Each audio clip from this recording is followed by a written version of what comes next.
In this discussion, we will aim to answer the question, in which ways can heterosexuality be considered to be compulsory in British society? In order to do this, we will first define heterosexuality in accordance to Lauber 1997, who states to be heterosexual in contemporary society means to exhibit sexual attraction towards the opposite sex.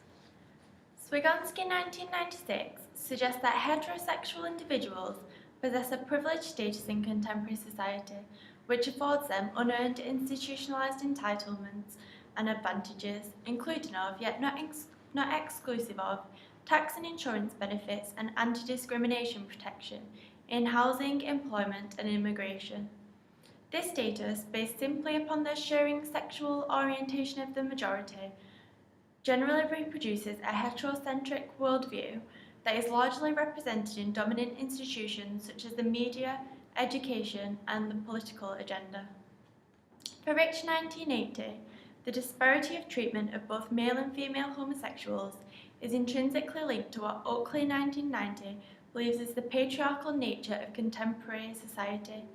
Oakley states that ideals of masculinity and femininity infiltrate society and are thus found in all areas of social relations. For Oakley, boys and girls are taught from a young age which behaviours, attitudes, and attributes are appropriate for their gender, with masculinity being associated with physical strength, aggression, and power, whilst femininity is ascribed the role of nurturing, motherhood, and marriage. Burke, 1994, in his book Homosexuality as Deviance, advocates the ideology that as a result of their acknowledgement of desires, homosexual men are therefore forfeiting their hegemonic masculinity. Rich 1980 coined the term compulsory heterosexuality, stating that it is a political institution which requires women to be sexually available to men, while sustaining their dependence upon their male counterparts. Mitchell 1987 is influenced by the ideology advocated by structural Marxism, in believing that sexuality is one of the four structures of women's oppression, alongside production, reproduction, and socialization of children. For Oakley 1990, those who deviate from what is expected of their role as a male or female are therefore seen as deviant. Parker and Aggleton, 2007, discussed the bias of compulsory heterosexuality through which lesbian experience is perceived on a scale ranging from deviant to distasteful or is simply rendered invisible, suggesting that homosexuals are oppressed in society. Such social ascendancy is often reproduced through institutions such as religion. The Bible states, "You shall not lie with a man as with a woman, that is abomination." Leviticus chapter 19, verse 20. Rubin 1984 suggests that the anxieties of 1950s America concentrated on the image of the homosexual menace and the dubious spectre of the sex offender, thus suggesting a correlation between homosexuality, deviance, and sexual offences, objecting the hegemonic ideology towards sexual orientation. Rubin then goes on to suggest that sexuality in Western societies has been structured within a restricted social framework and thus been subjected to very real and formal controls, this again suggesting that homosexuals are repressed, marginalised beings amongst society. In the 1980s, the emergence of HIV and AIDS in both the UK and America caused an epidemic, resulting in an anti-gay backlash, which put lesbians and gay men on the defensive as religious and medicalised models which discredited homosexuality were rehabilitated. This epidemic led to the creation of what Cohen, 1972, coined a moral panic, whereby homosexuals were subsequently seen as folk devils and thus a threat to heterosexual hegemonic society.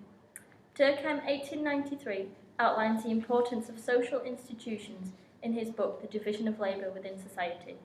Giddens furthers this by suggesting that the more enduring features of social life. Contemporary social institutions are inclusive of areas such as education, authoritarian positions, the media, religion, and the government.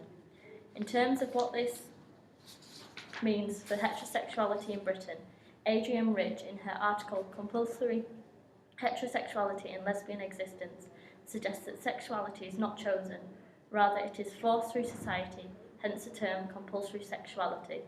The hegemonic compulsory sexuality is reinforced throughout our daily lives by numerous social institutions and patriarchy.